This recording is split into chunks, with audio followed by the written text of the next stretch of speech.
ultimamente, o problema da maioria das pessoas é que a gente vive apenas na cabeça e a gente deixa o resto do corpo o quê? Desabilitado. E aí não há onde a gente receber eros, né? O que impede essa experiência do quê? Dos sentidos.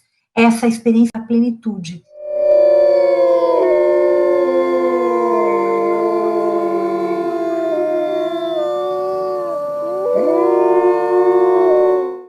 A Clarice, ela fala o seguinte: nós somos o clã das cicatrizes. E parafraseando ainda a Clarissa, e tenho esperança que juntas iremos transformar o mundo em um lugar possível para as próximas gerações. Eu acho isso fantástico. Então, como eu sou também facilitadora de barra de Axis, né? As barras é um dos instrumentos que a gente aprende nessa metodologia, né? Mais essa ferramenta. Eu tenho algumas perguntas para lançar para vocês hoje. Você está verdadeiramente disposta a receber tudo que eu tenho para oferecer para você hoje? Você está verdadeiramente disposta a descobrir, através desse conteúdo, desse ensinamento, partes de você que você desconhece ou não conhece, e provavelmente uma dessas partes você, no fundo, conhece? Você está com seu coração agora cheio, aberto, límpido e forte? Você está pronta para acessar as 4 câmaras do coração? Então, a gente começou no primeiro encontro, a gente criou a egrégora, né? E essa egrégora, ela começou com o poder das lágrimas, as lágrimas que são um rio que nos leva a um lugar melhor, né? A gente trabalhou a função sentimento, ou seja, nós vivenciamos no primeiro encontro a nossa confiança, a nossa alegria, o nosso encantamento, a nossa emoção, a nossa fluidez, a nossa criança interior, o amor e o feminino. A gente trouxe o arquétipo da mestra, né? Falando um pouquinho do caminho quádruplo, para que a gente possa ter confiança nas nossas incertezas, né? O arquétipo do mestre, que a gente trabalhou no clã das cicatrizes, que foi o primeiro encontro que a gente teve a semana passada, ele pede-nos para que a gente seja aberto aos resultados, mas que a gente não se prenda aos resultados. E você que trabalha com círculos, o que a gente está vivendo hoje no nosso planeta como um todo, fala da importância desse arquétipo, porque a gente fica muito preso aos resultados. É importante a gente estar aberto ao resultado. Então a gente entra nessa live já querendo um monte de coisa. Esteja aberto, né? Que é a pedrinha do Munaiki, né? Essa que eu ganhei da Maria Tereza, que é esse vazio no centro. Esteja aberto para o que vem de novo, mesmo que você já tenha lido Mulheres que Correm com os Lobos, já tenha decorado o capítulo inteiro, com certeza eu tenho algo para ensinar para você ou para trocar com você. E por que que isso é importante, estar aberto? Porque isso é um dos segredos da longevidade. Tá? Estar aberto ao novo é um dos segredos da longevidade. E o arquétipo do mestre, que a gente trabalhou no encontro anterior, fala dessa presença, né, das águas, da avó oceano, dessa sabedoria, da clareza, do discernimento, né? Ou seja, a gente começou no clã das cicatrizes dizendo para a gente o seguinte: quem quer que esteja presente é a pessoa certa. Seja quando for que você comece, é o tempo certo. O que quer que aconteça é a única coisa que poderia ter acontecido. E quando acaba, acaba. Esse é o doce território do silêncio. E hoje eu trouxe para a gente vivenciar o capítulo 11, né, que é o Sil, a recuperação de uma sexualidade sagrada, que fala desse feminino subterrâneo, desse feminino selvático, né, selvagem. Eu trouxe também, eu fiz uma correlação com esse livro aqui, vou pegar para vocês verem, que é um livro que eu trabalho muito em terapia, que é o Caminho Quádruplo. Aqui tem as minhas colas, tá? Que é esse aqui, ó, vendo, ó? O Caminho Quádruplo, tá? eu uni essa medicina com a medicina do livro Mulheres que Correm com os Lobos, tá? Então, eu vou trazer muitas coisas desse livro também. E eu trouxe desse livro, como eu vou trabalhar, né, com o elemento terra hoje, com o aspecto sensorial do nosso corpo, eu trouxe esse arquétipo da curandeira. E o que, que o arquétipo da curandeira pede para nós? O arquétipo da curandeira, ele pede dentro desse livro, né, que traz todo esse ensinamento da Ângeles Arrin, né, para a gente se conectar a tudo que tem significado. Tem significado? Então você está conectado com a curandeira, né? Então a gente vai agradecer e saudar nesse momento todas as direções sagradas, saudar essa doce medicina do caminho vermelho, são essas tradições nativas, né? O xamanismo matricial que eu sigo, saudar essencialmente a direção do oeste, né? A terra, a função sensação, né? Que fala da nossa prosperidade, que fala da nossa sensibilidade, estou próspero, estou conectado, fala da nossa introspecção também, do nosso corpo, da materialização, do autocuidado, dos 5 sentidos, tá? Então, entre muitas outras coisas. E por que que eu trago o coração, né? Dentro desse livro da Ângeles, né? Ela fala que muitas culturas nativas acreditam que o coração é a ponte que liga o Pai Céu à Mãe Terra. Então, o nosso coração que faz essa ligação espiritual, segundo as tradições nativas, entre o Pai Céu e a Mãe Terra. Para essas tradições, o coração tem 4 câmaras, ou seja, 4 fontes de sustentação de nossa saúde emocional, de nossa saúde espiritual. E essas 4 câmeras falam como o nosso coração está. Ou seja, se o nosso coração está cheio, tem um significado, se está aberto, tem um significado, se está puro, tem um significado, se está forte, tem um outro significado, tá? Então, quando o nosso coração, eu vou falar um pouquinho agora, antes de entrar no capítulo propriamente dito, mas também falando sobre o que tem a ver esse capítulo, porque eu fiz uma correlação, tá bem? Tem uma correlação bem importante, eu fiz essa conexão. Quando o nosso coração não está cheio, nós nos aproximamos das pessoas e das situações só com a metade dele.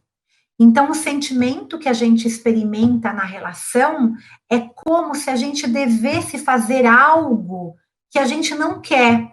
É um terreno em que germina o coração pela metade. Então, sentir o coração só pela metade é sinal de que nós estamos em uma má posição e que é a hora da gente sentir o quê? O nosso coração cheio, cheio de amor, cheio de compaixão, cheio de alegria, cheio de beleza.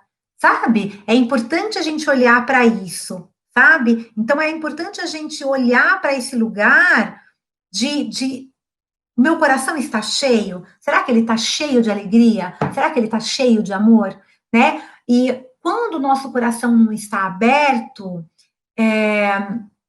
a gente se transforma em pessoas de coração fechado. O que significa isso? A gente está sempre na defensiva, a gente está sempre buscando abrigo em nossa própria resistência, nos protegendo contra qualquer possibilidade, porque a gente tem medo do quê? De ser ferido. Então, a resposta aqui é a gente abrir o nosso coração, tá? E quando o nosso coração está limpo, né, quando ele não está limpo, quando ele não está límpido, né, a gente acaba ficando confuso, então a gente fica em dúvida, então é onde a gente deve parar para esperar. Esses estados de ambivalência, esses estados de indiferença, são os precursores da confusão e da dúvida. Então, a passagem por qualquer um desses estados é um lembrete para a gente aguardar a clareza em vez da ação. Então, por que eu estou trazendo tudo isso, né? A gente tem que ter o nosso coração pleno dentro dessa sabedoria. E para a gente ouvir qualquer live, para qualquer conteúdo, é bom a gente estar também com o nosso coração forte. E quando a gente não está com o nosso coração forte, aí a gente não tem coragem para quê? Para ser autêntico ou para dizer a verdade.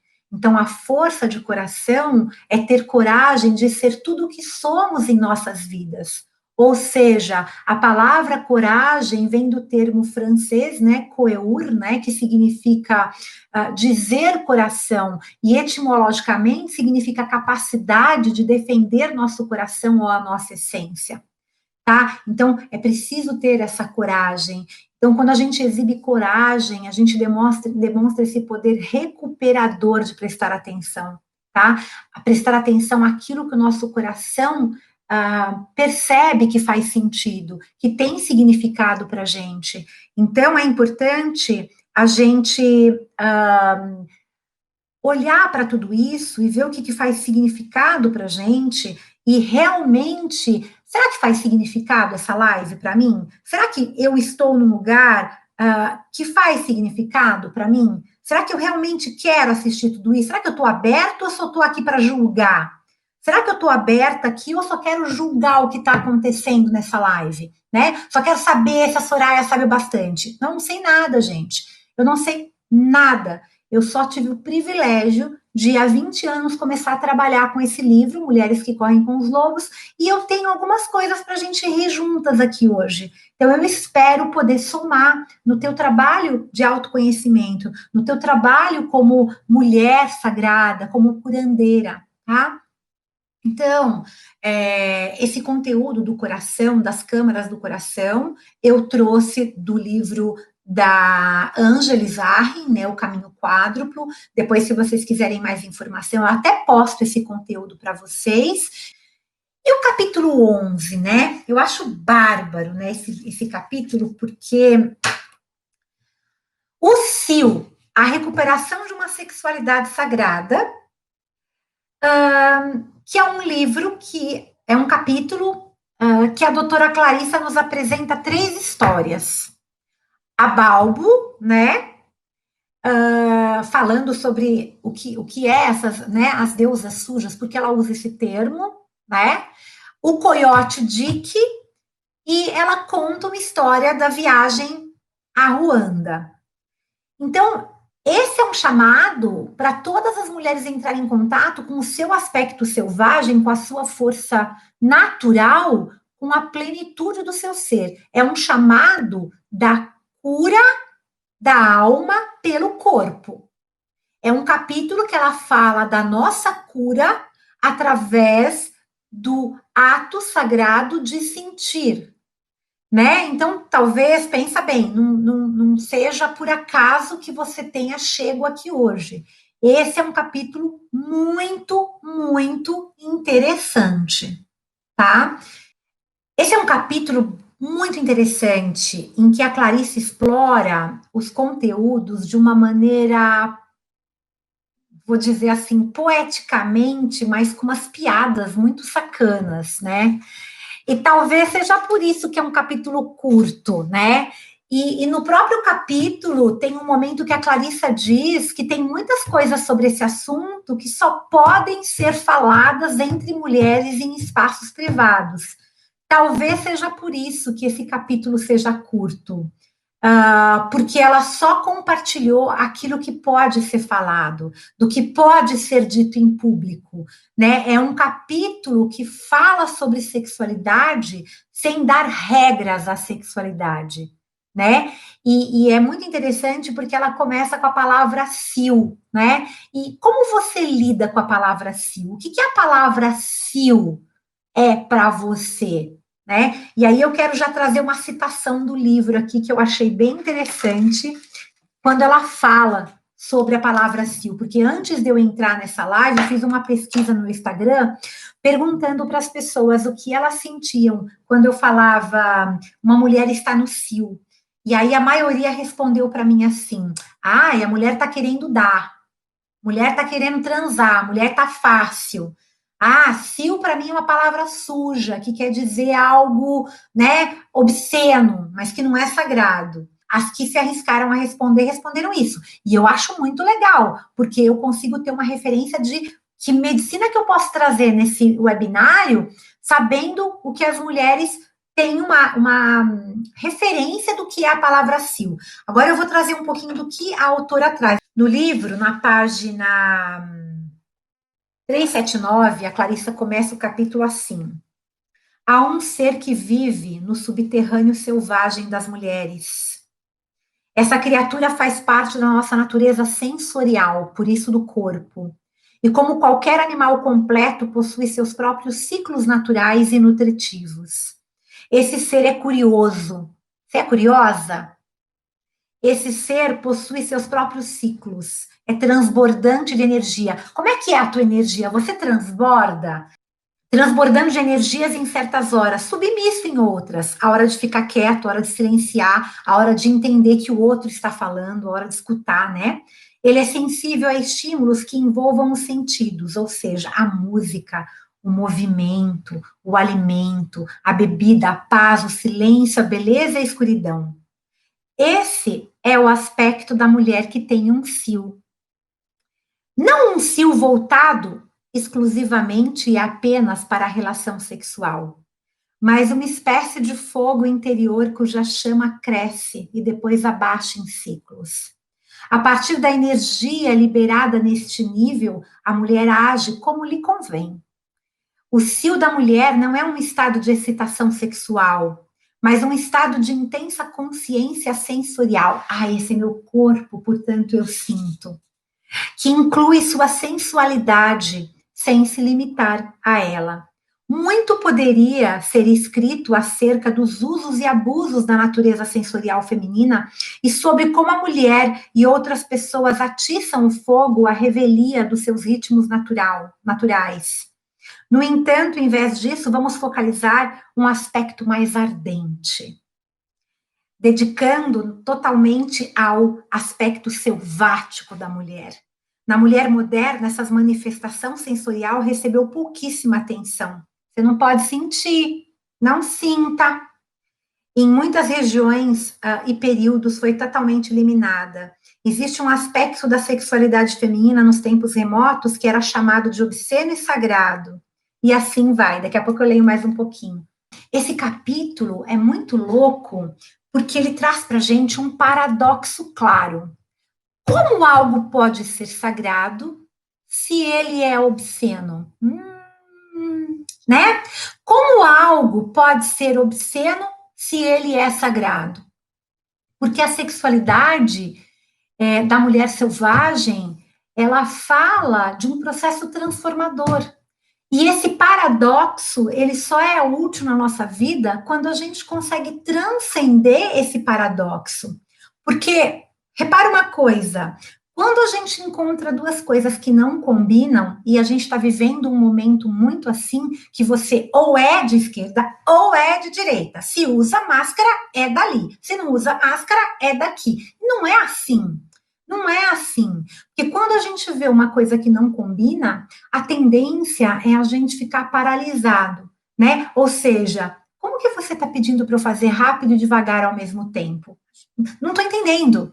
Então, transcender nesse capítulo, que é o que ela fala, que é o que a Clarissa fala, é justamente a gente conseguir chegar em um paradoxo e dar um salto por cima e ver do outro lado que essas duas coisas são a mesma coisa, no sentido que a Clarissa traz do sensorial, do nosso corpo, né? Então eu vejo que esse é um convite da Clarissa nesse capítulo para a gente sair do lado que diz que as coisas são obscenas e não são sagradas, ou são sagradas e não são obscenas. E pular esse lado que, né, para esse lado que diz que essas coisas são a mesma coisa.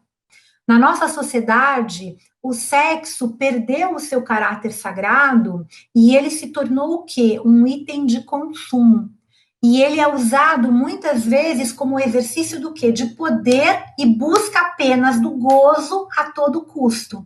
Nesse capítulo, a Clarissa, ela mostra que na antiguidade havia uma ligação entre o humor, o riso e o prazer sexual. Ela faz uma compilação de pequenas histórias picantes nesse capítulo sobre sexo e órgãos sexuais. Né? E é realmente verdade. Sem humor, não dá para ter libido nem prazer. Não dá, gente. É uma coisa que está desconectada, né? A indústria dos filmes pornôs colocam aquele sexo que não tem nada a ver com a realidade do que é prazeroso para a mulher. Nada a ver. Vende-se uma imagem completamente diferente, né? Então, o sexo e o humor são apenas o topo desse iceberg, né? A mensagem do capítulo é muito mais profundo. Eles são apenas uma consequência da presença de Eros, né? E de uma relação erótica com a vida. O Eros, né? Que a gente pode conhecer também, né? Olhar para a mitologia como o filho de Afrodite, ele aparece em alguns mitos, né? Ou o deus do amor. Ele representa, ele personifica, né? Ela não cita Eros no capítulo, isso é um conhecimento que eu trago para o processo terapêutico.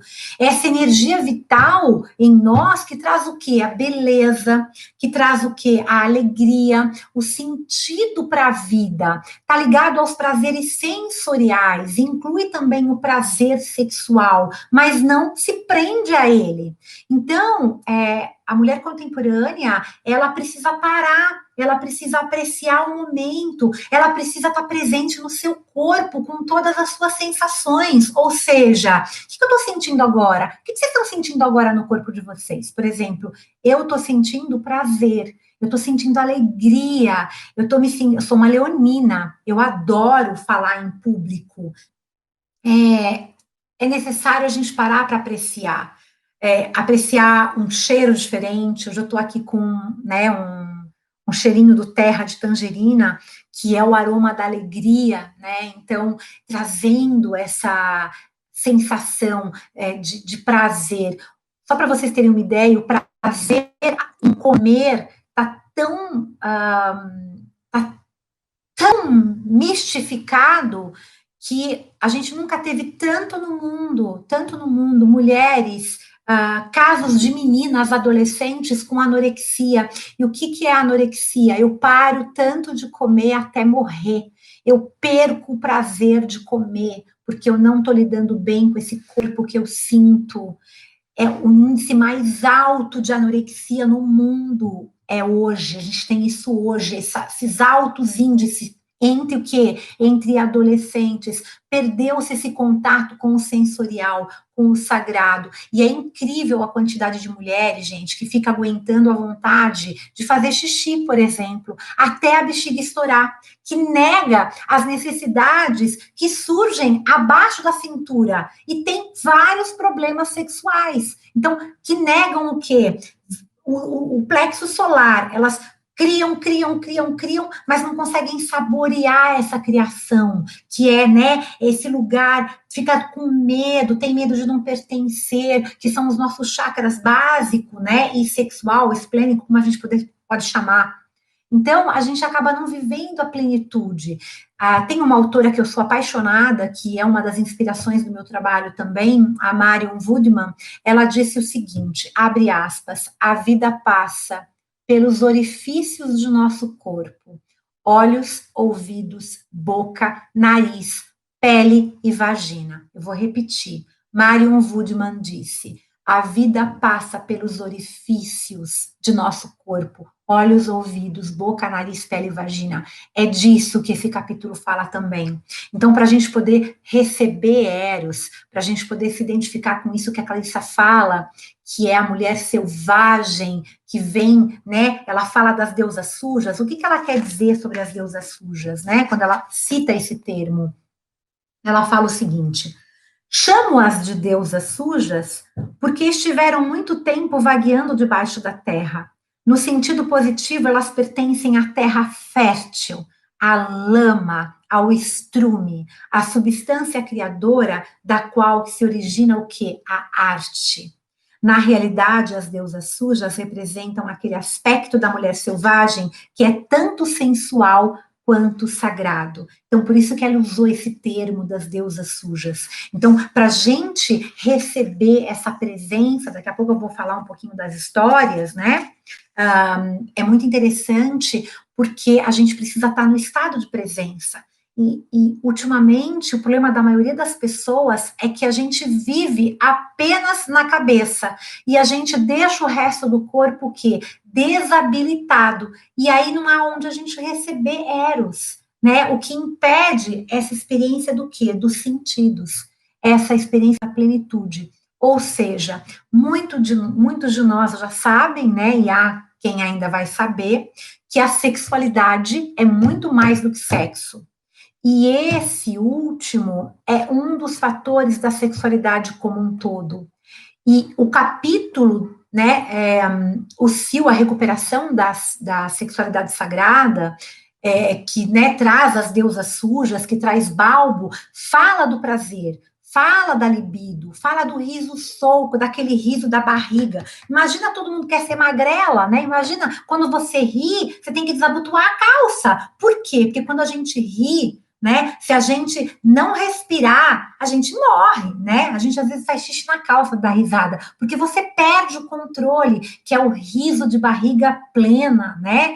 Então, fala dessa conversa entre mulheres, do riso obsceno, né? Não como algo impuro ou impróprio, mas como algo que gera prazer, algo que é agradável, né? A Clarissa traz à tona vários assuntos que há um tempo atrás, né, e ainda hoje e é um tabu que muitas mulheres não falam a respeito. É muito comum a gente perceber os homens reunidos nos bares, nos restaurantes, em casa, para falar bobagem, certo? Para rir até doer a barriga. Mas é incomum. Hoje em dia a gente vê as mulheres fazendo isso, né? É como se fosse menos. Vocês têm amigas que vocês encontram para falar bobagem, para falar besteira, para falar sobre coisas obscenas? De verdade, vocês encontram essas amigas? Porque eu faço isso semanalmente, mesmo online. E quando a gente não faz, a gente sente muita falta. E sim, nós falamos sobre sexo, nós contamos piadas sujas, nós falamos de relacionamento, de filme, de política, de futebol, de roupa, de trabalho, de casa, de filho, de tudo que vier na cabeça. E na vulva. Sim, eu estou falando essa palavra mesmo. Tudo que der na minha vulva. Porque assim como os homens, às vezes, pensam com a cabeça de baixo, nós também pensamos com a vulva. E se alguém se espantar com isso, né, pode se considerar arcaico ou arcaica, né? A gente precisa desses momentos, tanto nós mulheres quanto os homens. Rir é um dos melhores remédios que a mulher curandeira tem. Gargalhar deveria, né? A gente deveria olhar isso como um bálsamo medicinal, tá? E a gente tem que entender de uma vez por todas que sexualidade é uma coisa sagrada. Falar sobre sexo, falar sobre libido, falar sobre prazer. Por que a gente tem meninas sendo estupradas e sendo violentadas? Por que a gente tem tanto abuso também em meninos? Porque a gente quer esconder a sexualidade debaixo do tapete. Jung tem uma fala interessantérrima que a Clarissa cita no capítulo, na página, deixa eu pegar aqui para vocês, espera aí. Na página 390, olha que interessantérrimo. Jung fala o seguinte, se abre. Vamos falar com a vulva agora. Podemos imaginar o sexual e o irreverente como algo sagrado? Podemos. Principalmente, essencialmente, se atuam como medicamento. Jung observou que se alguém procurava o seu consultório queixando-se por motivo sexual, o verdadeiro motivo muitas vezes era mais um problema do espírito e da alma. Quando uma pessoa relatava um problema de natureza espiritual, muitas vezes era, na realidade, um problema de ordem sexual. Nesse sentido, a sexualidade pode ser imaginada como um bálsamo para o espírito, sendo, portanto, assim, sagrado, tá? Quando o riso sexual é medicinal, ele é um riso sagrado. Quando o riso ajuda sem prejudicar, quando ele alivia, quando ele reorganiza, quando ele põe em ordem, quando ele reafirma a força e o poder, esse riso gera saúde. Quando o riso deixa as pessoas alegres por estarem vivas, felizes por estarem aqui, com maior consciência do amor, dos seus corpos, elevadas pelo Eros, quando ele desfaz sua tristeza e as isola da raiva, ele é sagrado. Quando elas se tornam maiores, melhores, mais generosas, mais sensíveis, ele é sagrado. Quer fazer algo de bom pela comunidade? Faça as pessoas rirem, faça as pessoas se divertirem. No arquétipo da mulher selvagem, há muito espaço para a natureza das deusas sujas. Na natureza selvagem, o sagrado e o irreverente, o sagrado e o sexual não estão separados, mas vivem juntos. Como imagino, um grupo de velhas esperando na estrada que nós apareçamos. Elas estão ali, na sua psique, esperando que você apareça, experimentando suas histórias umas com as outras e rindo como loucas. É isso que a Clarissa fala. E se a Clarissa fala, é porque é maravilhoso. Essa mulher é um portal. E não só eu e você vamos criar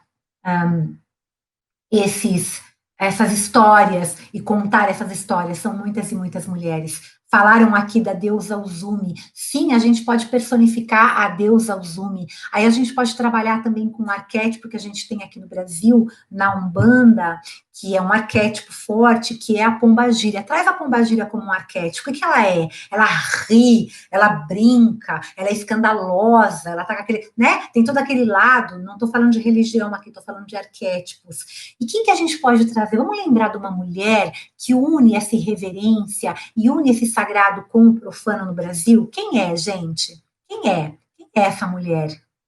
A Dercy Gonçalves. A Dercy é uma mulher que conseguia entrar em qualquer lugar e ela, né, como uma velha louca, falava um monte de besteira, tá? Um monte de besteira, tá? Ah, falar sobre o cu também, né? Também, sim, é engraçado. Tem piada sobre isso. A Clarissa, ela não cita, mas com certeza é uma das piadas que Balbo contou para Deméter, tá? A Dercy, gente. Pô, a gente não fala delas no Círculo de Mulheres. Eu falo. Eu tive uma jornada num Círculo de Mulheres na Ciranda da Lua, que o tema foi Vamos Rir como Dercy? Então foi muito legal, a gente fez uma homenagem, não só a Dercy Gonçalves, mas todas essas mulheres que riem muito, que são, sabe, que são plenas, que estão livres, não o riso do outro, mas o riso com o outro. Então, para a gente tirar essas máscaras, esse capítulo fala da gente se despir, da importância das irmandades femininas, né? Das irmandades onde a gente pode trazer o nosso natural, e, na verdade, onde a gente pode falar abertamente de muitos assuntos, que a gente pode lavar a alma, né? Que a gente pode conversar, que a gente pode papear, né? E o que é a história de Baldo, né, gente? Eu acho sensacional a história de Baldo, né? Balbo, a história, a Clarissa conta, eu acho muito interessante que a Clarissa fala o seguinte... A Balbo é uma deusa antiga da Grécia, né? Sempre houveram deusas que arquetipicamente trouxeram a sexualidade e a fertilidade, esse aspecto da vida, morte e vida desde o início dos tempos. Mas muitas histórias se perderam. Mas a Clarissa conta, a Elke, exatamente, a Clarissa conta que nós precisamos apenas de fragmentos para reconstruir o todo. E foi isso que ela fez. Ela trouxe essa história na versão dela como uma cantadora, né? Porque ela cata histórias. Então, ela fala o seguinte, né? Que a Deméter, né? Essa história começa de uma maneira meio trágica, né? Fala sobre uma história cíclica, uma história que fala dos mistérios eleuses, né, que a grande mãe terra, a grande deusa, né, tá lá, né, e a filha dela lá, cheirando os narcisos, de repente ela é raptada e ela é levada para o submundo. E Deméter quer morrer, né? A Deméter entra num lugar, ó dia, ó azar, né? Entra naquela depressão profunda. E ela tá como todo depressivo, só que todo depressivo não pode chamar atenção fazendo o quê? O que todo depressivo gostaria? Que uma outra pessoa entendesse o que ele está sentindo. E é o que Deméter fez. Por que Deméter fez? A Deméter fez o seguinte: morram, morram, morram, né? Então ela ficou tão triste, que nenhuma criança poderia nascer, nenhum trigo poderia crescer para se fazer pão, nenhuma flor para as festas, nenhum ramo para os mortos, tudo ficou murcho e esgotado na terra, crestada e nos seios secos. Então, a própria Deméter, ela não se banhava mais. É assim que um depressivo busca a gente para terapia. E o que acontece, né, nessa história? A Deméter, ela perdeu o sentido da vida, né? A filha é o próprio sentido, é quando a gente se perde da gente mesmo. E aí Deméter estava lá e todos os deuses se uniram e falavam assim: sai dessa, Deméter, Deméter, vamos sair dessa, acabou, né? Que é o que a gente fala para um depressivo muitas vezes, quando a gente não tem muito conhecimento do que é a depressão, né? Quem quer ler o mito do Deméter, leia inteiro, eu não vou contar ele na íntegra, porque isso seria um outro encontro, só para contar, é pelo menos umas 2 horas. Assim, eu fiz uma vez 4 encontros só para falar sobre os mistérios eleuses, né? Que é o mito de Deméter. Mas quem eu quero trazer aqui? De repente, Deméter tá lá, ó, dia, o azar, depressiva mesmo. Ela parou de gestar, a terra não dava mais flores. Aí, deixa eu colocar aqui, né? Vou colocar até como que acontece. Ah, vou trazer um pouquinho da história.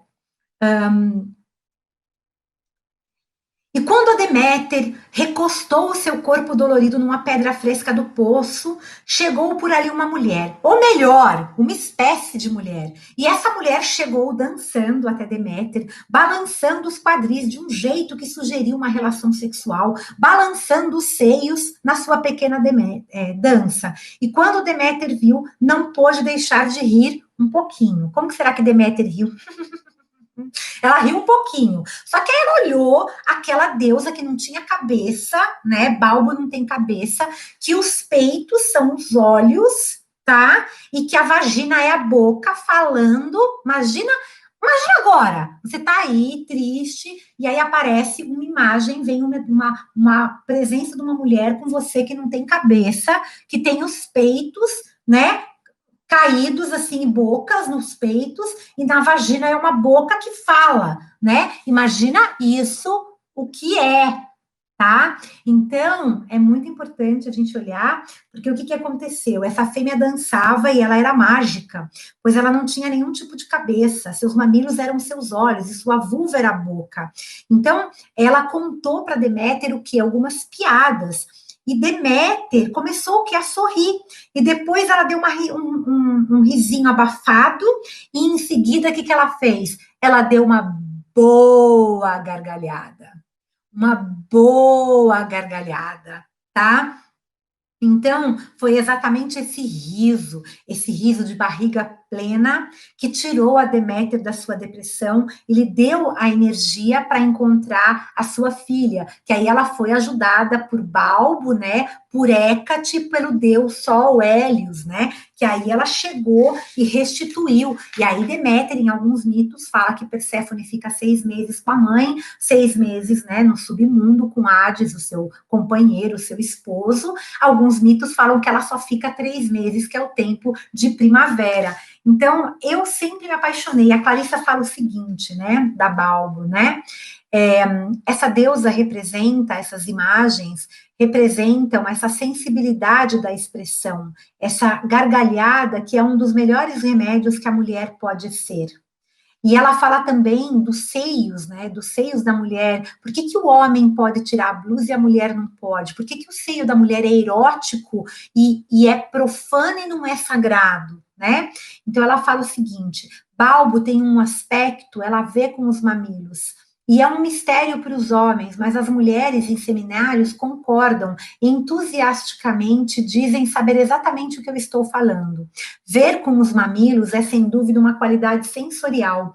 Os mamilos são órgãos psíquicos, tá? sensíveis à temperatura, sensíveis ao medo, à raiva, ao barulho. Eles são órgãos dos sentidos, tanto quanto os olhos da cabeça. E quanto a falar com a vulva, trata-se simbolicamente de falar a partir da prima matéria, a nível mais básico e honesto de verdade, a boca vital. O que mais haveria a dizer, além do que Balbo fala, do vilão mestre, da mima profunda, literalmente das profundezas? Na história em que Deméter procura a filha, ninguém sabe que palavras Balbo teria realmente dito a Deméter, mas podemos ter algumas ideias. E eu tenho uma ideia que eu acho bem interessante. Eu acho que a história que ela contou para Balbo foi a história de Ruanda, né? Porque é muito interessante que a Clarissa fala que ela tinha mais ou menos uns 12 anos e eles estavam, né, no norte de Michigan, e depois do café da manhã, eles estavam mais ou menos em 40 pessoas, e a mãe dela e mais algumas amigas estavam vendo e lendo algumas coisas que ela não poderia ler, mas aí ela estava lá, né, as pessoas dormiram, e ela foi lá e pegou, né, o que estava se lendo, porque todo mundo ria muito alto, espalhafatosamente, e ela pegou o livro, o que estava ali para ler, a revista para ler, e ela sentou, ela conta, né, que ela fala, mais tarde, quando todas elas cochilavam, fazia algo escondido, quem nunca, né, observou o que os adultos faziam, viu que estava todo mundo, as mulheres estavam rindo e quis saber o que era, e você não pôde participar, né? E aí ela fala que pegou a revista na mão, né, da pessoa que estava adormecida, e se deitou debaixo da espreguiçadeira, e ela leu com os olhos, né, estampados, e na página havia um caso da Segunda Guerra Mundial, e eis o que dizia. E essa história conta que havia um tal de um general, né, em Ruanda, que ia visitar as tropas e tudo mais, né? Não vou entrar em detalhes dos nomes, mas que as mulheres nativas, elas andavam pelada, né? E aí o que o general falou? Olha, você vai, quando a gente receber essa visita ilustre, você que cuida aí das mulheres nativas, tem que avisar para as mulheres nativas que ela tem que pôr uma roupa. Aí ele falou, tá bom. Aí foram lá, fizeram uma saia para as mulheres nativas, fizeram uma blusa, e aí chegou o dia do tal coronel, né, passar na rua, imagina toda aquela fileira de mulheres, né, e, né, que iam acontecer, só que aí, quando esse tal desse homem olhou, viu que as mulheres estavam sem blusa, né, e aí ele perguntou, mas peraí, elas não vão ficar com blusa? Como é que assim? Elas têm que colocar... Ah, elas não gostaram da blusa. Elas não curtiram a blusa é cafona, brega, é feia, não é de chita, enfim, anyway. E aí o cara falou, mas como assim? As mulheres têm que colocar uma blusa, elas não podem. A gente vai fazer feio. Imagina quando ele passar, né, esse tal general Eisenhower, de Ruanda, chegar e eles verem essas mulheres peladas. Aí ele falou, não, pode ficar tranquilo, que a gente deu um jeito, a gente vai, né? Aí até o cara falou assim, você tem certeza? Berrou o governante. Tenho toda certeza, respondeu o chefe, né? Aí é bem interessante esse momento, né? Bem, não havia muito tempo para discutir, né? E aí eles falaram, tudo bem, vamos fazer o seguinte, né? E quando o tal do general foi passando o seu jipe, e ele veio passando ruidoso, e uma mulher de seios nus atrás da outra fez o quê? Ela tampou os seios. Ela levantou a saia, né? Colocou a saia na cabeça, o seio não estava à vista. Mas o que estava à vista, já que elas estavam nus por baixo? Imagina o coronel olhando todas aquelas bucetas, né? Nuas, cruas, e as mulheres. A Clarissa fala, né? Ela fala assim: podemos imaginar o sexual e o irreverente como algo sagrado? Podemos imaginar essa história é tão tola, mas eu na espreguiçadeira fiquei abafando meu riso, ela conta, porque era uma história maravilhosa, era uma história excitante, mas por intuição eu sabia também que ela era ilícita, por isso eu guardei-a para mim, por muitos e muitos anos. E, às vezes, no meio de situações difíceis, em épocas de tensão, e mesmo antes de fazer provas da faculdade, eu pensava nas mulheres de Ruanda. Vocês já pensaram nas mulheres de Ruanda? Eu, antes de fazer a live com vocês, fiquei pensando, né, nessas mulheres de Ruanda, né? E, às vezes, em meio, né, a Clarissa fala o seguinte: tudo se torna um remédio, tudo é um remédio. E ela ficava imaginando, né, essas mulheres embaixo, né, com o rosto tampado, rindo, rindo, rindo, rindo. Então, eu acho que essa foi uma das histórias que Balbo contaria para Deméter contemporânea, para a mulher em depressão, porque a única maneira de você sair de uma depressão é você olhar para as suas camadas profundas e você reavivar a sua conexão com o que é sagrado, com o prazer pela vida, né? E eu acho que a outra história que ela contou foi uma história muito louca, porque a Clarissa, ela é uma catadora de histórias, né? Então, ela viaja para alguns lugares e ela vai colhendo histórias para depois contar. E essa história do Coyote Dick, que ela conta nesse capítulo também, é muito interessante, que ela diz que ela foi nesses lugares onde, nos Estados Unidos, muitos moram, né, que são esses trailers, né, pessoa que não tem grana mora em trailer, né, e aí ela conta que ela, deixa eu pegar aqui, peraí, vou pegar meu óculos, gente, deixa eu pegar os detalhes, eu não vou lembrar os nomes, né, que ela fala que ela encontrou um casal, né, um casal muito louco, né, que ela fala que eram dois nativos, né, indígenas, e ela fala que a mulher era muito bonita, porém ela estava muito castigada e ela estava com o nariz né, machucado de uma briga no bar, e que ele não tinha os dentes, né, imagina ela chegando nesse lugar, isso é verdade, e aí ela foi lá, ela fala que a mulher tinha um chihuahua que ficava presa e ficava latindo, que eles tinham 3 Cadillacs que não funcionavam, e era um homem que não tirava o chapéu, ela falava que esse homem era um tipo de homem que não tirava o chapéu nem quando, né, ia no banheiro. E ela estava colhendo essas histórias, né? Foi em Napani, né? E ela perguntou: vocês conhecem alguma história rica, né? Aí o marido falou assim: eu vou contar a história para ela do Coyote Dick. Aí a mulher dele falou assim: não, a do Coyote Dick não conta, por favor. Não, a do Coyote Dick não. E a Clarice, imagina, falou: é essa mesmo que eu quero ouvir, né? E aí ela conta a história. Então ela fala, né, de um homem que era o Coyote Dick, que, né, era uma criatura muito esperta e tonta, demais tonta, e ele estava querendo sempre comer alguma coisa, sempre trapaceando as pessoas, e um dia, quando ele estava dormindo, o seu pinto ficou entediado, o seu pênis, como a Clarissa fala, ficou entediado, e o seu pênis soltou, né, soltou-se do corpo e saiu andando por aí, vendo o mundo, já que ele não tinha nada para fazer, né, e o pinto do Coyote Dick ficou andando pelo mundo, correndo pela estrada, né, e aí o que aconteceu? Ele caiu, né? Ele caiu numa moita de urtigas e o pinto começou a gritar. Imagina um pinto gritando: ai, ai, ai, berrou, socorro, socorro. E aí esse barulho do pinto dele gritando, né? Acordou o Coyote Dick, né, que estendeu a mão para dar a partida, né, aonde? Aonde o homem mexe quando acorda, né, que é o homem que acorda sempre excitado, né, aí ele vai lá, foi dar primeiro a perceber o quê? Cadê meu pinto? Onde está meu pinto? Aí o que ele fez? Ele saiu correndo pela estrada, né, segurando, né, no meio das pernas, percebendo que estava sem pinto, procurando o pinto, aí ele tirou o pinto, né, o pênis, Clarissa não fala pinto, ela fala pênis, quem traduziu, o pênis aventureiro do meio das urtigas, acariciou ele bonitinho, tranquilizou e devolveu ao seu lugar. E parou a história. Aí a mulher do cara fala assim, né, a tal da, como é o nome dela?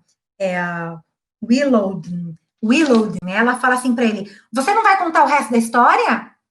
Aí ele fala assim: mas a história acabou, é essa a história. Aí a mulher fala assim, né? Imagina a Clarice ouvindo isso: não, você tem que contar o resto da história. Você se esqueceu de contar para ela o verdadeiro final da história, seu porcaria, né? Ora, se você lembra tão bem assim, então conta você mesmo. Aí o homem saiu. ele saiu, tocou a campainha, ele saiu. Aí a Clarissa, né, com ela, ficou sozinha com essa mulher nesse trailer aí, com os Chihuahua, com os Cadillac, com a mulher que levou um soco no dia anterior, porque brigou num bar, imagina só, né? Aí ela fala assim, o final da história, dona Clarissa, é a moral. Nesse instante, né, a Clarissa fala, Balbo apoderou-se dessa mulher, né? Pois ela começou a dar risinhos, a rir abertamente, e no final a gargalhar tanto, e até com lágrimas, que levou 2 minutos para conseguir dizer as 2 últimas frases, já que repetia cada palavra 2 ou 3 ou 4 vezes quando tentava recuperar o fôlego. A moral é que mesmo depois que o Coiote Dick saiu do meio das urtigas, elas fizeram seu pau coçar feito louco para todo sempre. E é por isso que os homens estão sempre chegando perto das mulheres e querendo se esfregar nelas com aquele olhar de estou com uma coceira. Pois é, aquele pau universal está coçando desde a primeira vez que fugiu do dono. Então, essa é a história, esse é o capítulo que eu trouxe hoje, né? Falando sobre, a Clarice ainda fala assim, não sei o que deu em mim, né? Mas nós ficamos sentadas ali na cozinha, rindo aos guinchos e batendo na mesa até praticamente perdermos o controle dos músculos. Depois a sensação me pareceu semelhante àquela de ter comido um bom pedaço de raiz forte. E esse é o tipo de história que eu realmente acho que Balbo contou. Seu repertório inclui qualquer coisa que faça as mulheres rirem desse jeito, desenfreadas, sem ligar para as amígdalas aparentemente, com a barriga solta, com os seios balançando. Há algo numa risada sexual que é diferente de uma risada sobre temas mais educados. Uma risada sexual pode parecer chegar longe, fundo na psique, sacudindo todos os tipos de coisas, tocando nos nossos ossos e fazendo com que uma sensação agradável corra pelo nosso corpo.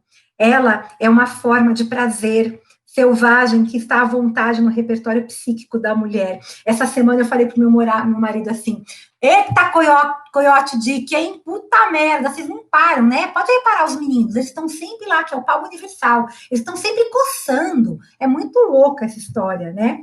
O sagrado e sensual vivem muito próximos um do outro na psique, pois eles despertam a nossa atenção por meio da sensação. No sagrado, no obsceno, no sensual, há sempre uma risada selvagem à espera do período do riso silencioso, a gargalhada da velha obscena, o chiado que é um riso, a risada que é selvagem e animalesca, ou o trinado, que é como uma volata. O riso é o lado oculto da sexualidade feminina. Ele é físico, ele é essencial, ele é arrebatado, ele é revitalizante e, portanto, ele é excitante. É uma sexualidade da alegria, só pelo momento, um verdadeiro amor sensual, que voa solto e que vive, morre e volta, e vive na sua própria energia. Ele é sagrado porque ele é medicinal. E essa é a sexualidade da mulher sagrada, da mulher selvagem, né? Esse é o capítulo que eu sou simplesmente apaixonada, porque ele fala de aspectos muito profundos, né? Um desses aspectos muito profundos que eu vejo nessa história, falando desse sagrado, é o quanto é difícil para uma pessoa que entra em depressão explicar o que ela está sentindo. Ela quer que todo mundo sinta o que ela está sentindo.